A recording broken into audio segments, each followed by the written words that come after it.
Okay, today is 20th of August and we are on the 41st chapter of the Samyutta Nikaya, called the Citta Samyutta. We've gone through 7 suttas yesterday. Today we come to Sutta 41.8.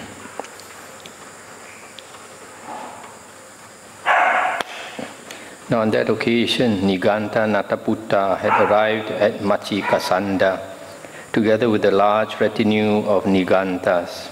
Citta, the householder, heard about this, and together with a number of lay followers, approached Niganta Nataputta.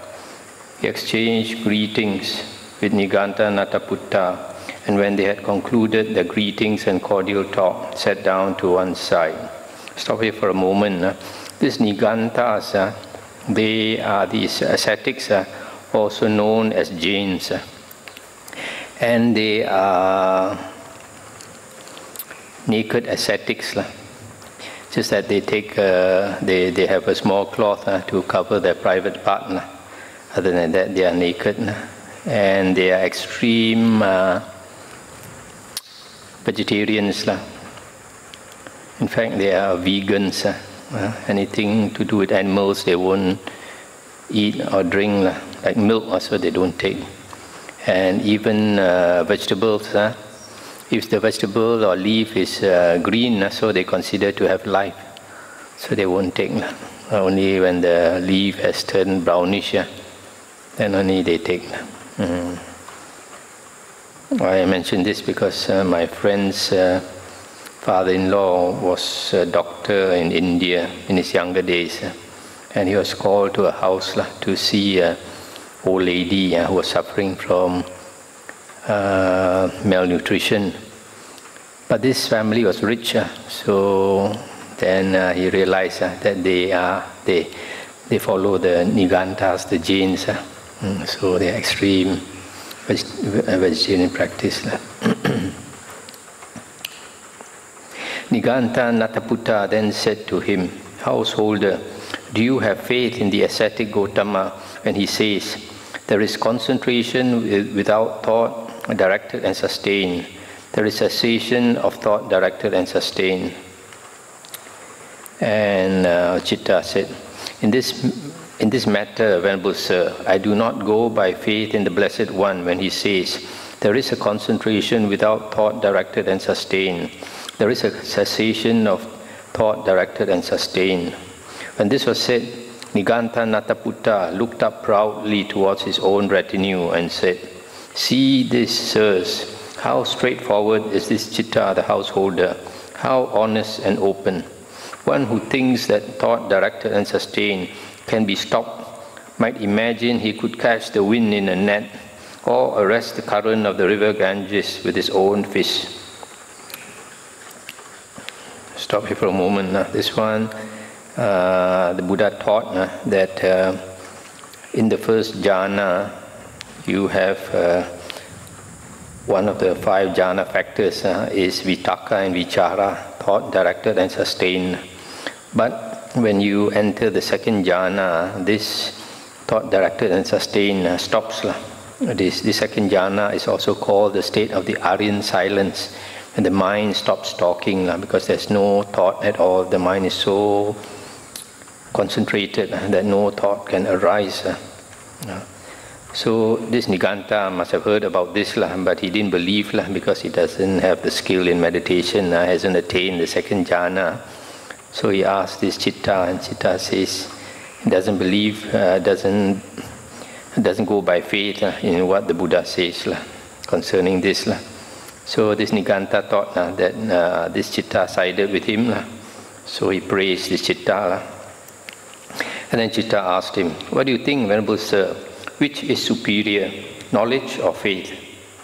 "Knowledge, householder, is superior to faith." And Citta said, "Well, Venerable Sir, to whatever extent I wish, secluded from sensual pleasures, secluded from unwholesome states, I enter and dwell in the first jhana, which is accompanied by thought directed and sustained, with delight and happiness born of seclusion. Then, to whatever extent I wish, with the subsiding of thought directed and sustained, I enter and dwell in the second jhana. Then to whatever extent I wish, with the fading away as well of delight, I enter and dwell in the third jhana. Then to whatever extent I wish, with the abandoning of pleasure and pain, I enter and dwell in the fourth jhana. Since I know and see thus, Venerable Sir, in what other ascetic or Brahmin need I place faith regarding the claim that there is a concentration without thought directed and sustained, a cessation of thought directed and sustained? And this was, I stop here for a moment. So here, Citta is saying that he can easily enter the four jhanas. And because he has entered the four jhanas, he has experienced this state in the second jhana upwards, where thought directed and sustained ceases naturally. So he says he has the knowledge of it, the experience of it. That's why he doesn't need to have faith in what the Buddha says. When this was said, Niganta Nataputta looked askance at his own retinue and said, "See this, sirs, how crooked is this Citta the householder, how fraudulent and deceptive." And Citta said, "Just now, Venerable Sir, we understood you to say, 'See this, sirs, how straightforward is this Citta the householder, how honest and open.' Yet now we understand you to say, 'See this, sirs, how crooked is this Citta the householder, how fraudulent and deceptive.' If your former statement is true, Venerable Sir, then your latter statement is false. While if your former statement is false, then your latter statement is true. Further, Venerable Sir, these 10 reasonable questions come up. When you understand their meaning, then you might respond to me along with your retinue. 1 question, 1 synopsis, 1 answer. 2 questions, 2 synopsis, 2 answers. 3, 4, 5, 6, 7, 8, 9, 10 questions, 10 synopsis, 10 answers. Then Citta the householder rose from his seat and departed without having asked Niganta Nataputta these 10 reasonable questions."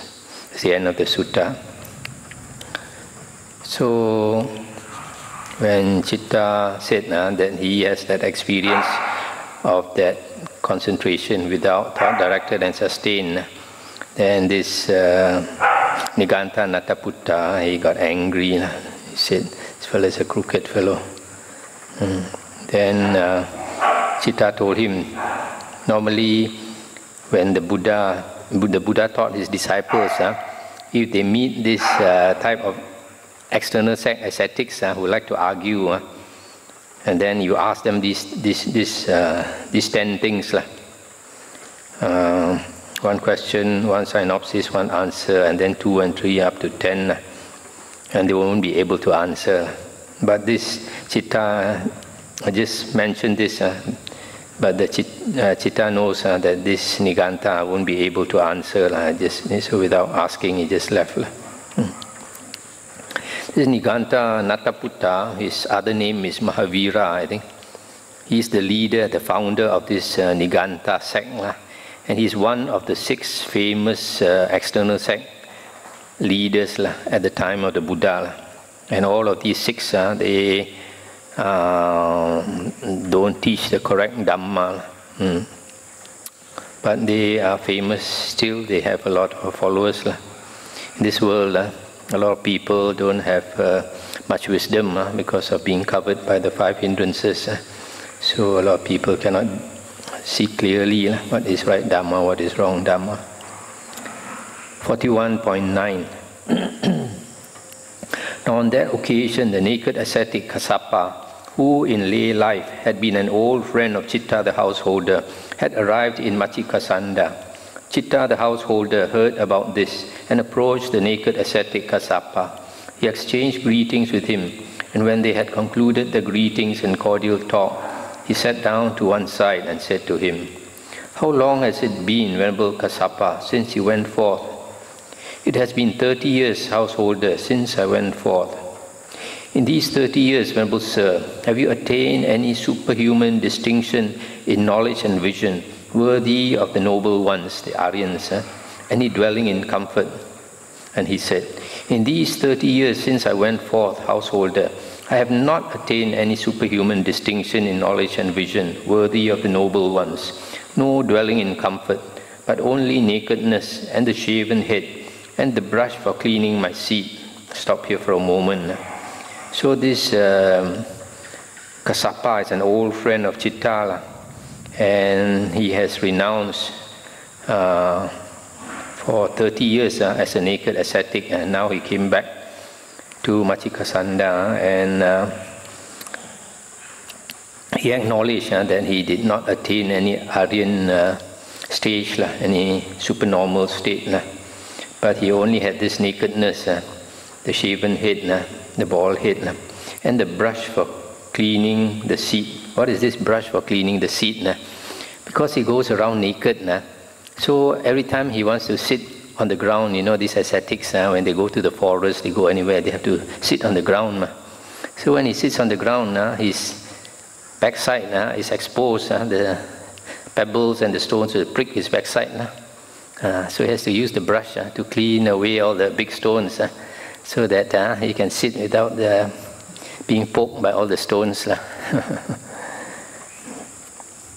When this was said, Citta, the householder, said to him, "It is wonderful indeed, sir. It is amazing indeed, sir, how well expounded is the Dhamma, in that after 30 years you have not attained any superhuman distinction in knowledge and vision worthy of the noble ones, no dwelling in comfort, but only nakedness and the shaven head and the brush for cleaning your seat."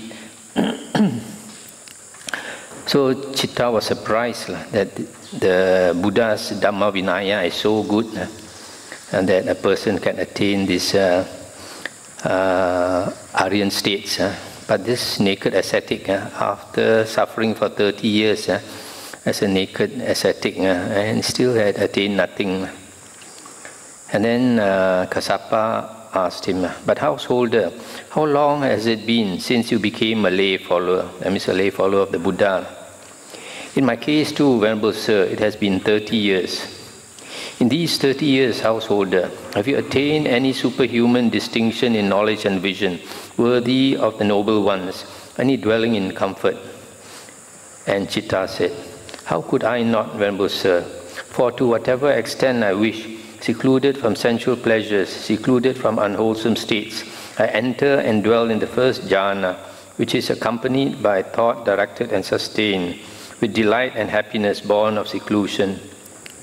Then to whatever extent I wish, with the subsiding of thought directed and sustained, I enter and dwell in the second jhana. Then to whatever extent I wish, with the fading away as well of delight, I enter and dwell in the third jhana. Then to whatever extent I wish, with the abandoning of pleasure and pain, I enter and dwell in the fourth jhana. Further, if I were to die before the Blessed One does, it would not be surprising if the Blessed One were to declare of me, there is no fetter bound by which Citta, the householder, could return to this world."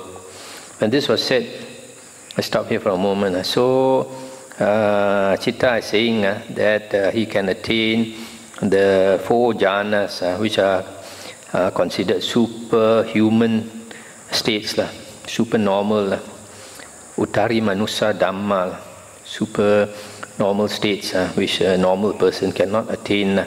Also, Citta says, if he were to die, the Buddha would say that he is a non-returner. He will not come back to this human world, will not be reborn in this human world.